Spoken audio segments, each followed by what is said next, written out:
Pues esto no lo he dicho con toda claridad. Uno de los principales daños estructurales del vicio es que todo acto vicioso produce endorfinas de muy alto impacto, pero de muy corta duración. Si las endorfinas vienen del exterior, comida, pornografía, sexo, violencia, armas, aventuras, y desde luego principalmente drogas, comida, alcohol, cigarro, todo esto le va quitando al organismo su propia capacidad para producir endorfinas. Es el mismo fenómeno que se presenta en el caso del diabético. El abuso del azúcar le quita al cuerpo la posibilidad de producir su propia azúcar, su propia energía.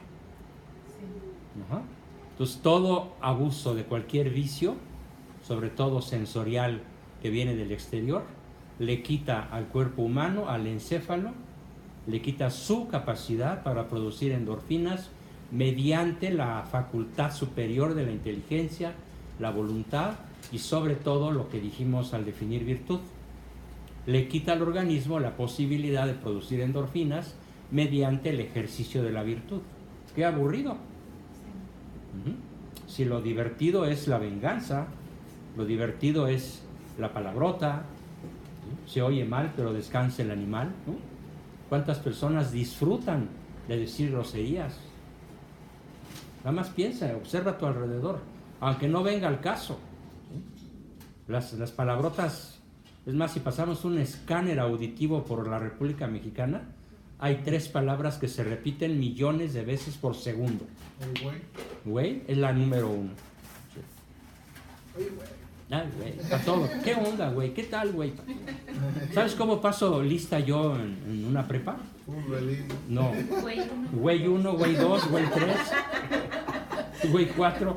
Ay, maestro, qué feo nos dice. Pues yo no oigo más que güeyes, ¿no? ¿Sí? Es terrible. ¿No? Y las otras, pues mejor no las digo, pero ya se las saben, ¿no? Sí. ¿Sí? Entonces, bien.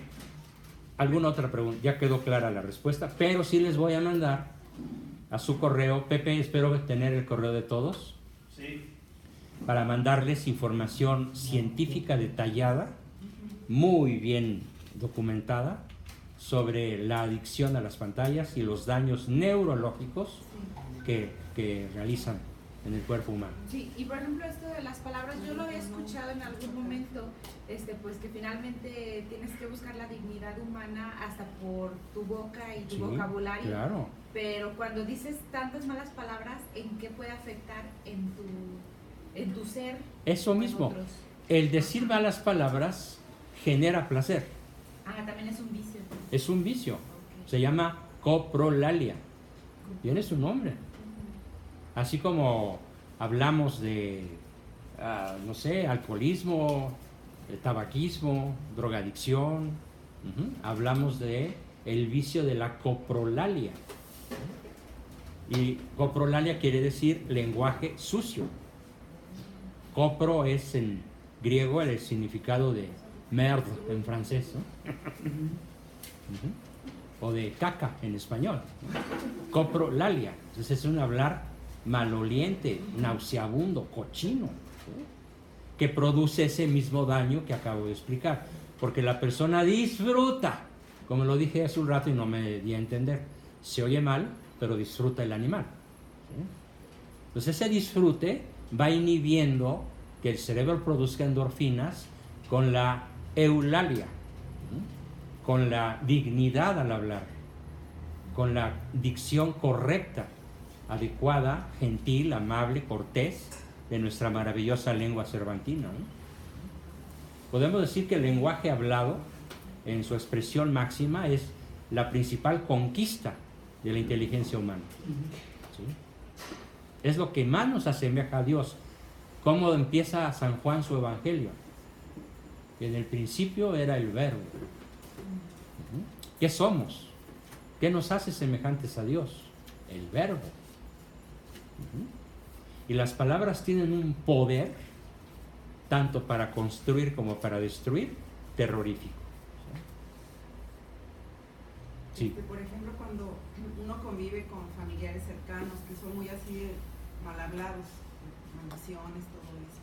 O sea, Coprolálicos. ajá, bueno, esta persona obviamente está con ese vicio, pero los que estamos alrededor escuchando. Yo siempre los callo, invariablemente. A mí no me hables así. En mi casa no se habla así. Pero si estamos en su casa. No importa. Perdón, pero Respeta. no quiero escuchar esas palabras. Respeto. Respeta. Aunque sea el abuelo. Más si es el abuelo. Sí. O un tío, un sobrino, el que quieras. No, es que la dignidad, lo dije ayer, hay que ser asertivos. Se nos afecta. Sin ser agresivos. Bueno, mira, hay un doctor japonés cuyo nombre en este momento no recuerdo, pero lo voy a buscar y se los voy a enviar, que hizo un experimento que marca una diferencia científica tremenda en el conocimiento de lo que estoy explicando. Él de hecho escribe un libro que se llama Cuando las palabras matan. Este señor estaba en su microscopio observando cristales de hielo, es decir, agua congelada a menos 200 grados centígrados. Se forman cristales. Un cristal de hielo tiene dos características físicas. Primera, son de una simetría perfecta. ¿Has visto esos tubos, cómo se llaman? Caleidoscopios, donde les vas dando vuelta y va cambiando, pero siempre hay una forma simétrica. Riquísima, divertidísima, muy, muy llena de formas realmente maravillosas, ¿no? Ajá. Y además son de colores. Bueno, los cristales de hielo tienen el efecto caleidoscopio en su estructura molecular y son de colores iridiscentes. Los 7 colores del arco iris se ven. Entonces, accidentalmente, él pronunció una palabrota en japonés al tirar un matraz, regresó al microscopio, lo observó y vio que había cambiado, se había puesto de color gris y la estructura molecular caleidoscópica había desaparecido. No puede ser, ¿por qué? Entonces cambió el cristal, puso uno nuevo con sus colores y su iridiscencia y su forma caleidoscópica y volvió a maldecir y volvió a perder su forma y su color. Después de hacer el experimento en muchos idiomas, concluyó: la palabra ofensiva afecta la estructura molecular del agua. Y resulta que tu cuerpo es 85% agua. Por esa razón, en el Antiguo Testamento, el decir malas palabras, la Biblia es muy dura, ¿sí? Reo es de condenación el que llama raca a su hermano. Léanlo, está en la Biblia. Y raca, pues es el equivalente mexicano de cruce de panda con conejo, ¿no? ¿Sí? Pandejo. Claro que no entendieron. ¿Y qué pasa con las personas que dicen que es el sentido que le des a la palabra? No es cierto. Bueno, corrijo. Algo de cierto tiene si lo dices con carga afectiva o sin ella. Pero de todas maneras, ¿qué necesidad hay? No hay como el lenguaje limpio, el lenguaje digno, el lenguaje hermoso, ¿sí? Lo que nos asemeja a Dios es el verbo, la inteligencia, y la inteligencia no se expresa con jeroglíficos, es lo más primitivo de las culturas. Aquí en Mesoamérica, en todo Mesoamérica, no había lenguaje ni hablado ni escrito. Ya, los aztecas hablaban náhuatl y no tenían manera de escribirlo. Imagínate qué grado de primitivismo. Ahora un curso de náhuatl se escribe con letras españolas, pero no hay letras indígenas, ¿no? Pues sí, porque ¿de dónde? Si no había, ¿sí? Entonces la palabra Netzahualpili o Netzahualcoyotl, pues fueron los españoles los que al oírla la escribieron. ¿Con qué caracteres? Pues con caracteres castellanos, ¿sí? Pero no había lenguaje, y eso marca una diferencia cultural brutal entre España y Mesoamérica. Aquí no había cultura, eran unos salvajes dedicados a la guerra, el canibalismo, los sacrificios humanos, la depredación y la autoaniquilación, ¿sí? Entonces, en realidad, por eso mi biografía sobre Hernán Cortés lo llama libertador del indio y fundador de la nacionalidad mexicana. Dejémonos de mitos gubernamentales, ¿no? Entonces, es España la que introduce a través de la lengua cervantina la lengua que, para mi juicio, sin demeritar el francés, el inglés, el alemán y cualquier otro idioma, es la lengua más completa de la humanidad.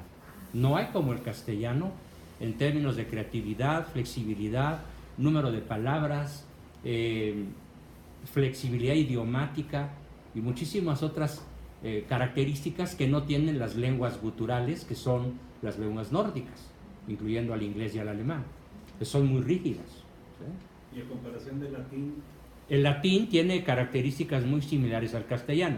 De hecho, es el latín vulgar del que se deriva el castellano, ¿sí? Digamos que como hablaba el latín el vulgo, se convirtió en español. o sea, su hijo. Es su hijo, directo, ¿sí? El latín vulgar es el actual español. Oye, Juan, Sí. entonces por eso, por lo que estás explicando, a veces uno se siente, o sea, siente así, lo que es literalmente hablando. Se siente. Te sientes mal Cuando estás- escuchas cuando palabrotas, estás en un entorno que por están supuesto. de coprolalia. de coprolalia, ¿no? Sí. Te están alterando la estructura molecular del agua. Y eres agua 85%. Entonces, en lenguaje popular, podríamos decir, te están dando mala vibra. Pero es literal, ¿eh? Sí. Me está sacando mi agua. ¿Sí? ¿Sí? Me estás evaporando el agua. Por eso me está sacando el agua. Cállate porque No me puede está decir que sacando es el agua. estructura molecular. También funciona al revés, ¿no? O sea, a la inversa. Sí, a la términos de inversa. bendiciones. De hecho, se ha descubierto que si tú a las plantas les hablas bonito, crecen mejor. A las plantas, porque también son agua, ¿sí? Una anécdota, se la platico mucho a mis hijos y a Laura y se reían de mí, pero ya ahorita no van a reír. Te van a reforzar. Sí, cuando una vez nos fuimos de vacaciones, cuando yo vivía de infante con una tía, Ajá. que quedé huérfano, y le digo a Laura, les platico que ella amaba mucho sus plantas y les hablaba y todo eso, ¿no? Y Bien. entonces nos fuimos de vacaciones a la playa y ella dejó encargada sus plantas y una planta muy bonita no se la regaron, yo no sé qué pasó. Se murió. Y llegamos y la encontramos así como en el suelo, prácticamente no Caída. Llegó, agarró agua y empezó, ay, mi preciosa, mira nada más. Y le empezó a echar agua. Le digo a Laura que yo me quedé pasmado porque empecé a ver cómo se empezaba a levantar. Sí. Pero así Literalmente. en el instante.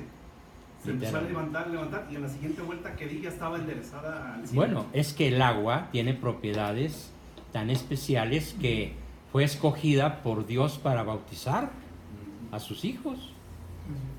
La diferencia entre un ser humano no bautizado y un ser humano bautizado es que el no bautizado es criatura de Dios, pero el bautizado es hijo de Dios y se usa agua. El agua, y además ahora con los descubrimientos japoneses de este genio científico, toda mala palabra desestructura tu equilibrio acuático, corporal, endocrino, neurológico, biológico, te enferma, ¿sí? Por eso su libro se llama así, Cuando las palabras matan, ¿sí? Pero también las palabras construyen. De hecho, las palabras sirven maravillosamente para explicar el efecto Pigmalión. No sé si hayan oído hablar del efecto Pigmalión. Bueno, es la historia de un escultor griego que se llamaba Pigmalión y de una estatua que él esculpe con singular primor. Y al final, al terminar la estatua, es tan bella que se enamora de ella y con un ligero martillazo en la boca le dice, habla. Y en esos momentos, dice la mitología, que Zeus estaba tan fascinado con la estatua de Pigmalión que le concedió el don del habla y la inteligencia. Y de pronto ella se movió y le dijo hola, ¿no? A su escultor. Le concedió el don de la vida y del habla. Claro, es mitología griega, pero es bellísima la anécdota. Y claro, se casaron y fueron muy felices por el resto de su vida, ¿no? Galatea y Pigmalión. En la cinematografía moderna hay 3 películas extraordinarias que hablan de este mismo efecto, pero de una manera más realista. Una de ellas es Mujer Bonita, ¿sí? Con Julia Roberts, en donde ella, guapísima, es contratada como prostituta por un empresario y él la contrata por $6,000 por 3 días para que funja como su esposa y la trata, bueno, y ella se desmorece de la emoción, ¿no? Del caballero que la contrató para que pase a ser como su esposa ante sus socios, compañeros de trabajo o qué sé yo. Y le fascina tanto el lenguaje que él utiliza para tratarla, y los modales, y la ropa, y el abrirle la puerta y la silla, y todo eso que él hace, que cuando él le deja el dinero en la cama para cumplir con su paga, ella le dice: no quiero tu dinero. ¿Cómo? Pues si ese fue el trato, es tu profesión. Ella le dice: no, no quiero tu dinero, porque ya descubrí que es bueno ser buena. Y se fue sin cobrar. Y le deja a él una lección tremenda. Entonces él, en su próxima reunión de consejo de cuates a los que él esquilmaba, comprándole las acciones a tostón o a 5 centavos cuando valían un dineral, los perdona a todos y les paga bien las acciones. Y le dicen: ¿cómo? Pero si tú nos hubieras podido triturar. Y les dice: es que tengo una amiga que me enseñó que se siente muy bien ser bueno. Que Dios los bendiga. ¿Sí? Y luego se encuentran ambos y también fueron muy felices por toda la vida. Y la película concluye diciendo: pero claro, esto sucedió en Hollywood, en el país de los sueños. Sin embargo, es una película bellísima, con ese mensaje: como tratas al otro, así lo haces sentir. Entonces, un terapeuta siempre va a insistir mucho a través de sus palabras, de sus gestos, de sus videos, de sus lecciones, de esculpir en ti el hombre, la mujer que potencialmente ya eres.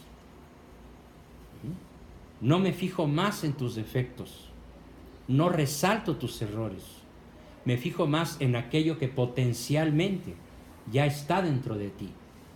Como en aquella famosa anécdota, esto es historia real, en la que le preguntan a Leonardo da Vinci que cómo le hizo para esculpir la Pietà.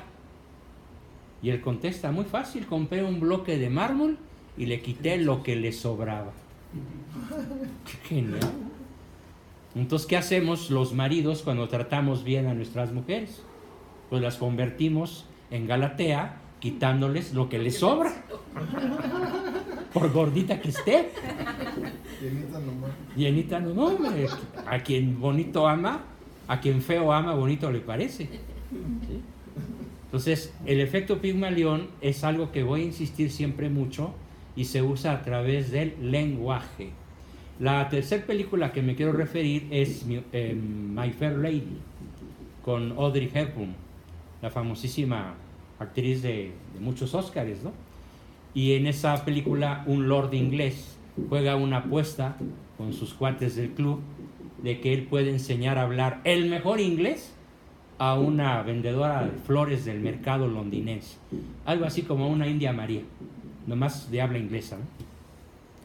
Y en unos 6 meses él la presenta en la alta sociedad, elegantísima, y sus compañeros van a hablar con ella para burlarse del inglés que va a salir de su bocaza, y resulta que es un inglés mejor que el de ellos. Y le preguntan: ¿cómo te convirtió en una gran dama? 6 meses después, no me acuerdo si 6 meses o 6 años, pero un tiempo X, ella contesta: no pasé 6 meses en aprender a ser una gran dama, desde el principio lo fui. Y él dice: en efecto, desde que yo la vi y dije, esta la traté como lo que es, una gran dama. ¿Sí? Y ese trato fue la que la hizo aprender y hablar y dominar el inglés que ni siquiera ellos tenían en su dominio, ¿no? Entonces, olvidémonos del lenguaje coprolálico. Vamos, ni siquiera un güey, por favor. ¿Sí? No hay como saludar a las personas por su nombre que a él le gusta, aunque sea un diminutivo: Pepito, como sea, el nombre. A mí me gusta muchísimo, sobre todo me gusta que me llamen por mi nombre completo. Vaya, porque me ha costado mucho trabajo cargarlo, ¿eh? Juan Bosco. Es todo un reto llamarse así. Entonces, el lenguaje, pues, es una virtud. ¿De acuerdo? Es un bien honesto. O es un bien divertido y deleitable, la coprolalia, pero que causa estragos brutales en quien la sufre y en quien la hace sufrir. Bien, vamos entonces a la segunda parte de nuestra temática de esta tarde.